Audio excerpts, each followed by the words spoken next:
नमस्ते आरकेबीसी भ्लगमा फेरि पनि नयाँ भिडियोको साथमा म उपस्थित भइसकेको छु र यो भिडियो चाहिँ इन्फर्मेसन वाला भिडियो छ। तपाईहरुले धेरैजनाले मेरो युट्युब च्यानलमा कमेन्ट पनि गर्नुभएको थियो र वेयर हाउसको बारेमा भनिदिनु सर भनिदिनु भन्नुभएको थियो। आज चाहिँ मैले वेयर हाउसकै ठाउँमा आएर यहाँको साथीभाइहरुसँग भेटेर र उहाँहरुसँग केही कुराहरु लिन लागिरहेको छु। तपाईले अब सुरु गर्दैछु यो भिडियो पनि र लाइक शेयर कमेन्ट गर्न चाहिँ नबिर्सिनु होला भन्दै हामी चाहिँ अब यसको बारेमा केही कुराकानी गर्नेछौँ भन्दै अब सुरु गर्दैछौँ भिडियो।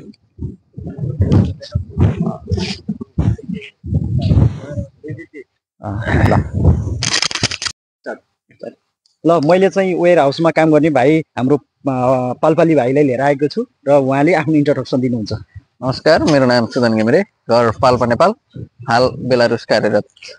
र बेलारुसमा उहाँ चाहिँ अब वेयर हाउसमा यो बीबीटीको वेयर हाउसमा काम गर्नुहुन्छ र वेयर हाउसमा के कस्तो काम छ, कति घण्टा काम छ, के कस्तो छ, यहाँको सेलेरी आउने टाइम कति हो, छुट्टी कति हो भनेर उहाँले यसको बारेमा चाहिँ भनिदिनुहुन्छ। हामी चाहिँ बीबीटीको वेयर हाउसमा काम गर्छौँ। वेयर हाउसमा चाहिँ अब हाम्रो काम भनेको चाहिँ अब त्यहाँ सामानहरू आउँछन्, तिनीहरूमा स्टिकरहरू लगाउने हुन्छ अनि हप्तामा 5 दिन ड्युटी गरिन्छ हामीले। ओभर टाइम भयो भने चाहिँ अब शनिबार आइतबार पनि ड्युटी हुन्छ। त्यो बाहेकको केसमा चाहिँ हाम्रोमा शनिबार आइतबार छुट्टी हुन्छ। अब वेयर हाउसको काम भनेको विशेष गरी अब सामानहरू आउने जाने ठाउँ भइहाल्यो थियो।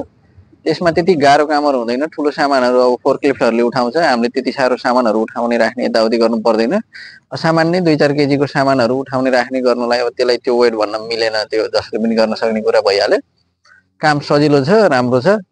कम्पनी अनुसार ओभरटाइमहरू अब सिजन अनुसार ओभरटाइमहरू पाउने नपाउने केसहरू चाहिँ आफ्नो ठाउँमा छ। अनि हाम्रो अब स्यालेरी भनेको 12 तारिकको आउँछ अनि 24 तारिकको गरेर 2 पटकमा आउँछ। 12 तारिकमा चाहिँ फुल स्यालेरी दिन्छ, 24 तारिककोमा चाहिँ एडभान्स भनेर थोरै मात्रामा मात्र आउँछ। त्यही हामीले महिनामा कति जति कमाउन सकिन्छ त?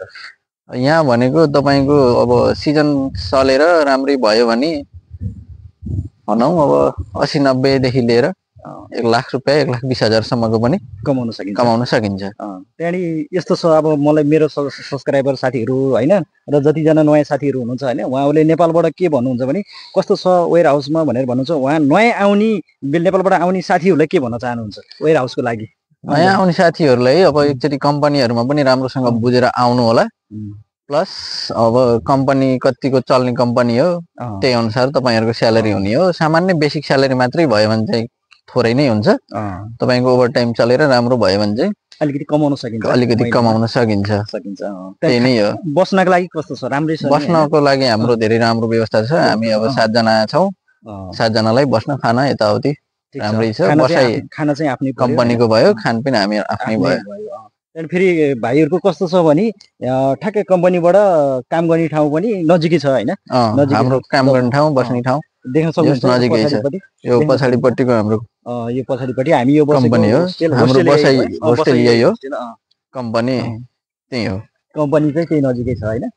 यो भयो। त्यहाँदेखि बसाइ चाहिँ यो होस्टेल यो पछाडि ठ्याक्कै यो होस्टेल हाम्रो यहाँ छ र ठिक छ। मैले चाहिँ यो किनकि कमेन्टहरू धेरै आइरहेको थियो नेपालबाट होइन, नेपालबाट आएको थियो। अब वेयर हाउसको बारेमा भनिदिनुहोस् दाइ, हामी आउँदैछौँ भन्नुभएको थियो। त्यही भएर आज चाहिँ भाइलाई ठ्याक्कै भेट्ने मौका पाएँ र केही कुराहरू पनि सोध्न पाएँ। र हामी अझै यो के छ भने अझै नयाँ कुराहरू केही वेयर हाउसको बारेमा अरू नयाँ कुराहरू आयो भने फेरि पनि हामी अर्को भिडियो पनि बनाउनेछौँ। अहिले चाहिँ छोटो मिठो भाइसँग भेटेर छोटो मिठो यहाँको जानकारी हजुरहरूलाई सेयर गरेको छु। वेयर हाउसमा आउने साथीहरूले चाहिँ यो भिडियो सुरुदेखि अन्तिमसम्म हेर्नु होला। लाइक शेयर कमेन्ट र सब्सक्राइब गर्न चाहिँ नबिर्सिनु होला भन्दै भाइलाई पनि म मरी धन्यवाद दिन चाहन्छु। हामी फेरि अर्कोचोटि अर्को भिडियोमा फेरि भेट्छौँ। ल बाई बाई।